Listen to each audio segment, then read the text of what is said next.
عظیم سورہ بقرہ کی یہ آیے کریمہ ہے، جس کا نمبر جو ہے وہ 185 ہے، 185۔ ماہ رمضان کی ایک اہم ترین فضیلت کی طرف اشارہ کیا گیا ہے اس آیت میں، اور کہا گیا ہے کہ یہ وہ مہینہ ہے کہ جس میں اللہ نے قرآن مجید کو جو ہے وہ نازل کیا ہے۔ اور شاید یہی وجہ ہے کہ بعض علماء نے یہ بات کہی ہے کہ ماہ مبارک رمضان کی جو فضیلت ہے وہ روزوں کی وجہ سے نہیں ہے، بلکہ ماہ مبارک رمضان کی فضیلت اس لیے ہے کہ اس میں قرآن مجید نازل ہوا ہے۔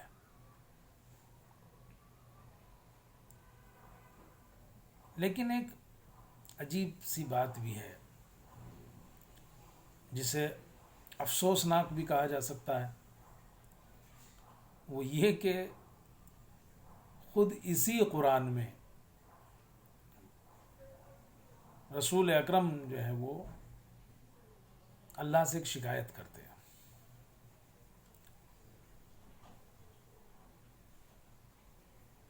اور وہ شکایت کیا ہے؟ سورہ فرقان کی آیت نمبر 30، جس میں ارشاد ہوتا ہے وقال الرسول یا رب ان قومی اتخذوا هذا القرآن مہجورا،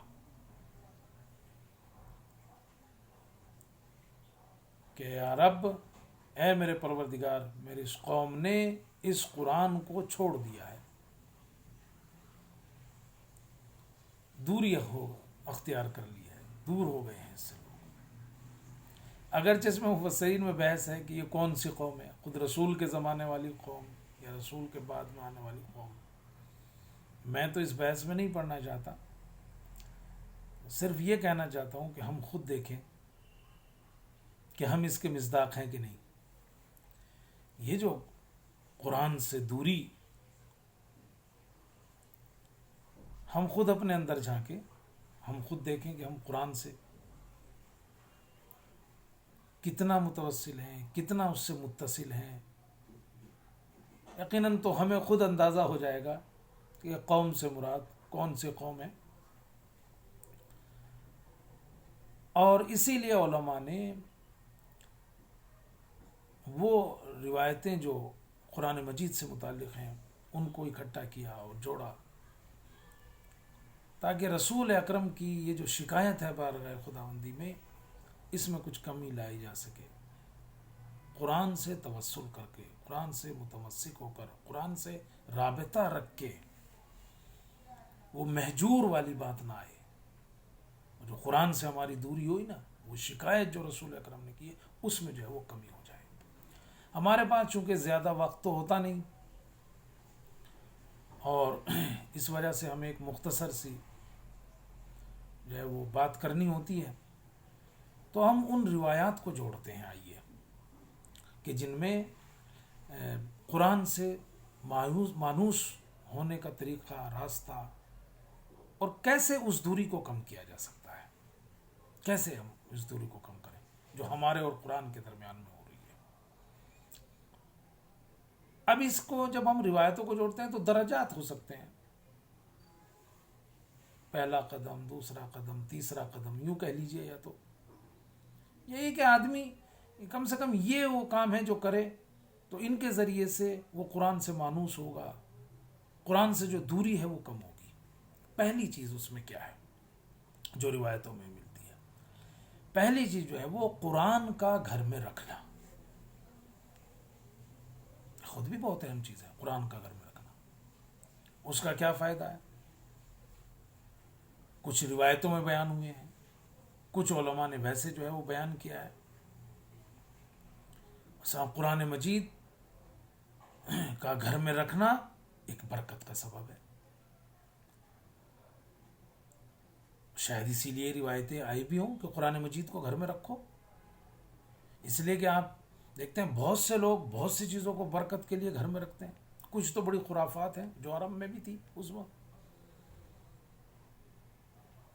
زینت، خوبصورتی کے ساتھ ساتھ ان کو اس لیے بھی رکھا جاتا ہے گھر میں کہ برکت ہے، مثلا اب میں ان چیزوں کا نام نہیں لوں گا، شاید ان میں سے کوئی چیز کسی کے گھر میں ہو، مولانا کہے مولانا، اور لوگ کہیں کہ مولانا ہمارے گھر آئے تھے اور دیکھ کے گئے تھے اور شاید اس لیے جو ہے وہ کہہ رہے ہوں، لہٰذا میں یہ بات نہیں کرتا، مگر شاید اس لیے ایک وجہ قرآن میں روایتوں میں آیا ہے کہ قرآن کو جو ہے وہ گھر میں رکھو، اور چھٹے امام نے ارشاد فرمایا ہے کہ قرآن گھر میں رکھنے سے، یا جس گھر میں قرآن ہوتا ہے اس گھر سے شیطان دور ہوتا ہے۔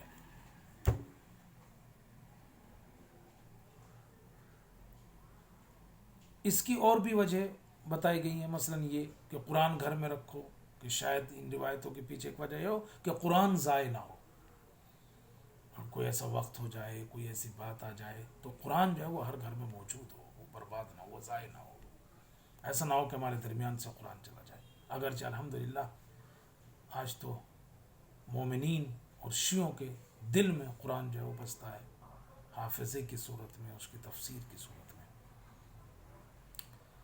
تو پہلی چیز جو قرآن سے دوری کو ہمارے لیے کم کرنے والی چیز ہے وہ کیا ہے؟ قرآن کو گھر میں رکھو، قرآن گھر میں رکھو، جب ہوگا گھر میں، نظر پڑے گی تو کبھی شرم بھی آئے گی کہ چلو بھائی سے کھول کے ہی دیکھ لوں۔ ہاں اس کے آداب ہیں، گھر میں جو قرآن آپ رکھ رہے ہو ایسی جگہ رکھو جہاں توہین نہ ہو، مجلد رکھو، اس میں جلد بناؤ، اس کی پراپر طریقے سے، اس کو معلوم ہوا کہ ڈال دیا ادھر، اٹھنے پٹنے میں جلدیں ٹوٹ گئیں اور یہ ہو گیا، 2 ورق ادھر نکل گئے، 3 ورق ادھر نکل گئے، ہم دیکھتے ہیں یہ چیزیں۔ ایسے بچے جو غیر ممیز ہیں، جنہیں پاکی اور ناپاکی کی تمیز نہیں ہے، ان کی دسترس سے اسے جو ہے وہ دور رکھو۔ قرآن مجید پر کوئی دوسری کتاب نہ رکھو۔ ہاں قرآن پر قرآن رکھا جا سکتا ہے، اگرچہ وقت نہیں ہوتا، مگر ایک بڑا پیارا سا جملہ کہنے کو دل کر رہا ہے۔ خطبہ یہاں پہ بیان کرتے ہیں کہ کعبے میں امام علی نے جو ہے وہ رسول اکرم کے شانوں کے اوپر جو ہے وہ قدم رکھے، مہر نبوت تھی جہاں، تو کیا یہ توہین نہیں ہوئی؟ تو اس کا علماء یہی جواب دیتے ہیں کہ قرآن پر قرآن کو رکھنے سے قرآن کی توہین نہیں ہوتی۔ ارے اگر وہ قرآن ثابت نہیں ہے مگر قرآن ناطق تو ہے، قرآن ناطق رسول ہے، قرآن ناطق جو ہے وہ امیر المومنین علی علیہ الصلوۃ والسلام ہے، تو یہ اس کے آداب ہے، جہاں بھی رکھا ہے پاک و پاکیزہ جگہ پہ رکھو، غیر ممیز بچوں کے ہاتھوں سے جو ہے وہ اسے دور رکھو۔ دوسرا مرحلہ جو ہم قرآن سے اپنے کو مانوس کرنے کے لیے انجام دے سکتے ہیں وہ ہے قرآن کو دیکھنا۔ گھر میں ہے، باہر ہے، قرآن کو دیکھنا یہ ایک اہم ترین چیز ہے۔ یہ احساس دلاتا ہے خدا اور رسول کا، ان کے وجود کا، ان کے وجود کا آدمی احساس کرتا ہے جب جو ہے وہ قرآن مجید کو جو ہے وہ دیکھتا ہے۔ قرآن کو ذکر اللہ کہا گیا ہے، اور جب آدمی ذکر اللہ کو دیکھے گا تو اس کو ایک سکون ملتا ہے۔ اور سب سے اہم بات یہ تیسری چیز یہ ہے کہ قرآن کا دیکھنا عبادت ہے۔ رسول اکرم نے ارشاد فرمایا ہے کہ تمہاری آنکھوں کا عبادت میں ایک حصہ ہے۔ تو لوگوں نے پوچھا یا رسول اللہ وہ حصہ کیا ہے جو ہماری آنکھوں کا ہے عبادت میں؟ تو آپ نے ارشاد فرمایا النظر فی المصحف، قرآن مجید میں نظر کرنا اور کرنا۔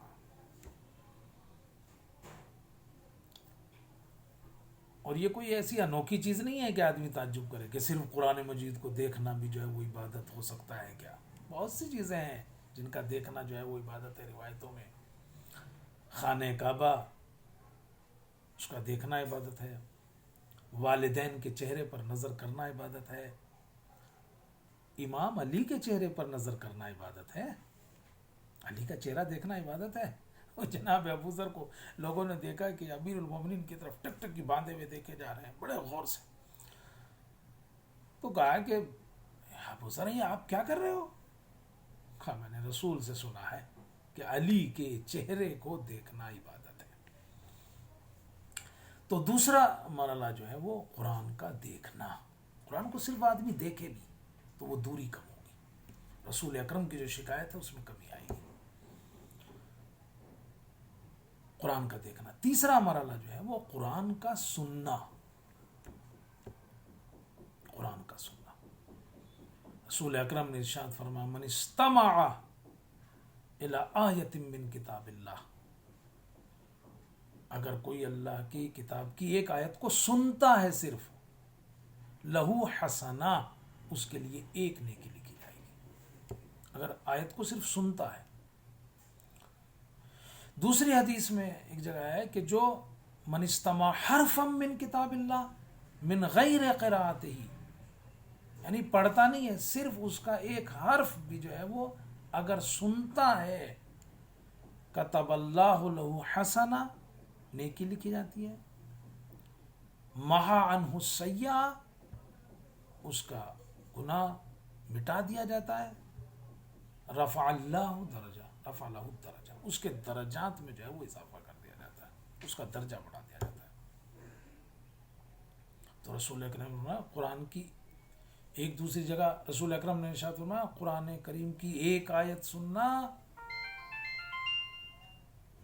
کوہ جبیر کے برابر، اگر آدمی صدقہ دے یہ اس کے برابر ہے، صدقہ دینے کے برابر ہے کوہ جبیر۔ یہ یمن میں ایک بڑا سا پہاڑ ہے، یعنی اتنا مال اگر کوئی صدقہ دے رہا ہے تو وہ ثواب اس کو کہاں مل جا رہا ہے؟ اگر قرآن مجید کی وہ ایک آیت کو جو ہے وہ سنتا ہے۔ اس کے آدمی کے اوپر اگر صرف سنتا بھی ہے نا تو ثواب کے علاوہ اس کے اثرات جسم کے اوپر مرتب ہوتے ہیں۔ ابھی آپ کو بتانے کی ضرورت نہیں ہے، ابھی تو تحقیق ہو چکی ہے ان باتوں کے اوپر کہ آوازوں کے اثرات جو ہیں وہ کیا ہیں۔ جاپان میں ایک محقق نے ایک ریسرچ کی اور اس نے پانی کے اوپر جو ہے وہ آواز کو جو ہے وہ ڈالا، پھر اس کے اثرات کو جو ہے وہ دیکھا، اور پھر جب اس نے قرآن مجید کی آیات کی تلاوت اس کے اوپر کی، ان آیات اس پانی کے اوپر، تو دیکھا کہ جو اثرات دوسری آوازوں سے نہیں ہوا تھا وہ قرآن مجید کی آیات سے وہ اثرات جو ہے وہ اس کے اندر جو ہے وہ دیکھا گیا منظم طریقے سے۔ اور یہاں سے وہ بات صاف ہو جاتی ہے، وہ جو قرآن مجید کی آیت ہے بسم اللہ الرحمن الرحیم وَنُنَزِّلُ مِنَ الْقُرْآنِ مَا هُوَ شِفَاءٌ وَرَحْمَةٌ لِّلْمُؤْمِنِينَ، شفا ہے یہ، اسی لیے تو کہتے ہیں بیمار پہ جب بہت سی روایتوں میں آیا ہے کہ پڑھ کر دم کرو، اس کو سناؤ، یہ سب اس کے اثرات ہیں انسان کے اوپر ہوتے ہیں۔ پانی کے اوپر اثرات اس کے واضح ہو چکے ہیں، اور انسان کا تو خود ایک جسم کا زیادہ تر حصہ جو ہے وہ پانی ہے، لہذا ایک اہم چیز یہ ہے کہ قرآن سے مانوس ہونے کے لیے، رسول اکرم کی اس شکایت میں کچھ کمی کرنے کے لیے کہ ہم قرآن مجید کو سنیں، خاص طور سے ان لوگ کے لیے بہت فائدے کی چیز ہے کہ بھائی جو پڑھ نہیں سکتے تو آپ سن لو، آپ ٹیپ ریکارڈ ہے، فون ہے، دنیا بھر کی چیزیں، آپ اس میں قرآن مجید کی جو ہے وہ سنو۔ تو یہ ہے۔ ہاں اس کے بھی کچھ اپنے آداب ہیں کہ چھٹے امام نے فرمایا کہ نماز یا غیر نماز کہیں بھی جب قرآن کی آواز سنو، اس کی تلاوت ہو رہی ہو تو تمہیں چاہیے کہ خاموش ہو جاؤ، اس لیے کہ قرآن کی تلاوت اگر ہو رہی ہے اور آدمی وہاں ہے اور سن رہا ہے تو اس کے لیے کہ وہ خاموش ہوئے اور اسے غور سے سنے، وَانصِتُوا اللَّهَ، اس کو غور سے سنے۔ تو قرآن مجید کی یہ تیسرا مرحلہ قرآن کا سننا۔ چوتھا مرحلہ جو ہے وہ ہے تلاوت کرنا قرآن مجید کی۔ اب ظاہر سی بات آپ دیکھو، میں نے کہا تھا کہ اس میں درجات بھی آپ کر سکتے ہو، گھر میں رکھنا نچلا درجہ ہے، صرف گھر میں رکھ کے آدمی خوش رہے، اس کو دیکھنا یہ ایک درجہ ہے، اس کا سننا یہ پھر ایک درجہ ہے، پھر تلاوت کرنا یہ ان سے بڑھ کے ہے، قرآن مجید کی تلاوت کرنا۔ خود قرآن مجید میں فَقْرَؤُوا مَا تَيَسَّرَ مِنَ الْقُرْآنِ، جتنا ہو سکے قرآن مجید کی تلاوت کرو، جتنا تم میسر ہو، جتنا تمہارے لیے جو ہے وہ آسانی ہو۔ قرآن دوسری تمام کتابوں سے برتر ہے. ان کے درمیان میں دوسری کتابوں کے اور قرآن کے درمیان میں ایسے ہی فرق ہے جیسے خالق اور مخلوق کے درمیان میں فرق ہے. جتنا فرق ان دونوں کے درمیان اتنا فرق جو ہے وہ قرآن مجید اور دوسری کتابوں کے درمیان کا جو ہے وہ فرق ہے. اب یہاں پہ ایک سوال ہوتا ہے کہ کتنا کم سے کم, اچھا کتنا تو پڑھیں, کم سے کم کتنا پڑھیں؟ تو کم سے کم روایتوں میں جو بات آئی ہے وہ 50 آیت تو آدمی پڑھے, 50 آیت کے قریب ہر روز 50 آیت پڑھے. امام رضا علیہ السلام نے ارشاد فرمایا ہے, اللہم صلی علی محمد و علی محمد, کہ ایک مسلمان کے لیے مناسب ہے کہ وہ ہر روز نماز صبح کے بعد 50 آیتیں پڑھے. 50 آیتوں میں کتنا وقت لگ سکتا ہے؟ ویسے میں ایک مثال دوں آپ, سورہ یاسین میں کتنا وقت لگتا ہے؟ سورہ یاسین میں کتنی آیتیں ہیں؟ خیر یہ تو ایک سوال ہے, آپ خود جس کا جواب ڈھونڈ لیجئے گا. روز پڑھتے ہو, کتنی آیتیں ہیں سورہ یاسین میں؟ 50 سے زیادہ ہی ہیں, میں نہیں بتاؤں گا, 50 سے زیادہ ہی ہیں. تو مگر جتنا وقت اس میں لگتا ہے اس سے کم ہی وقت جو ہے وہ 50 آیتوں کے پڑھنے میں لگے گا. تو کم سے کم جو ہے وہ 50 آیتیں جو ہے وہ آدمی پڑھے. اور چھٹے امام نے بھی ارشاد فرمایا ہے کہ قرآن اللہ اور اس کے بندوں کے درمیان ایک معاہدہ ہے, ایک ایگریمنٹ ہے.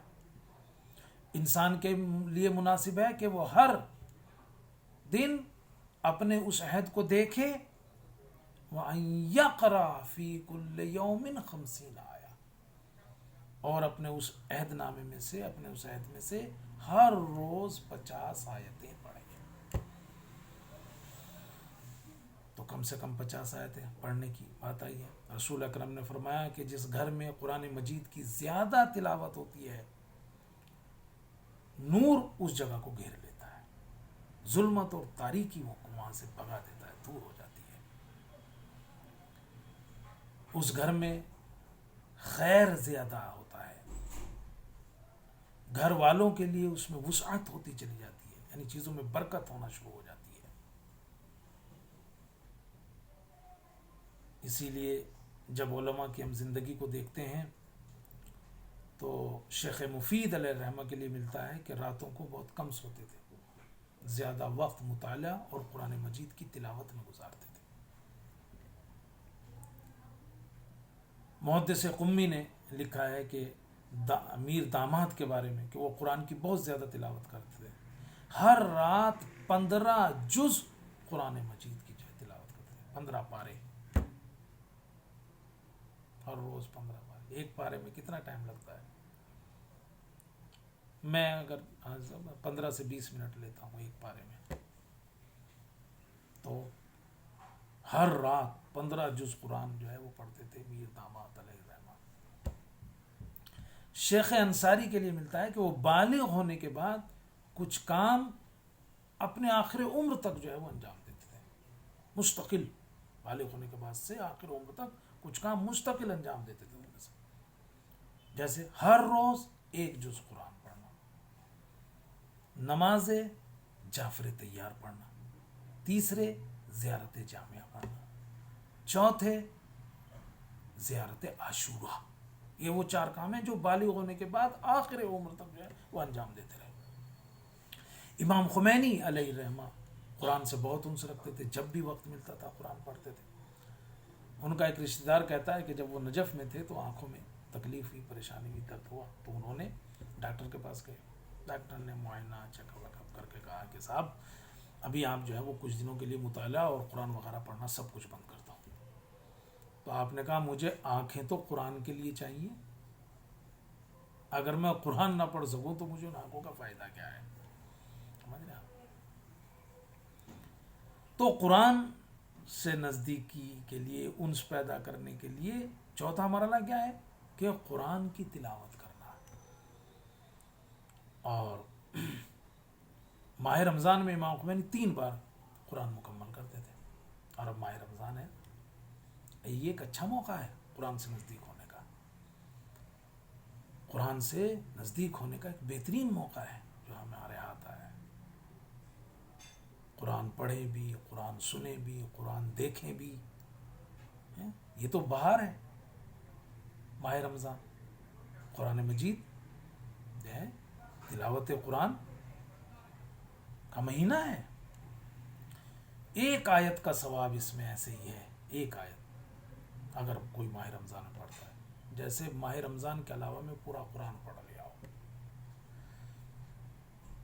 آئیے اس موقع کا فائدہ اٹھائیں اور آگے بڑھیں. اب بس میرا وقت بھی ختم ہوتا ہے. میں اب آپ کے لیے بس دعا گو ہوں کہ پروردگار اس مہینے میں قرآن سے نزدیکی کی زیادہ سے زیادہ توفیق عطا فرما، اور رسول اکرم کی جو شکایت ہے بارگاہ خداوندی میں، اس میں جو ہے وہ کمی بھی ہو جائے، کہ ہم ان میں سے نہ ہوں، اس قوم میں سے نہ ہوں مہجورہ والی میں سے جنہوں نے قرآن کو چھوڑ دیا ہے، بلکہ اس قوم میں سے ہوں کہ جو قرآن سے انس رکھتے ہیں.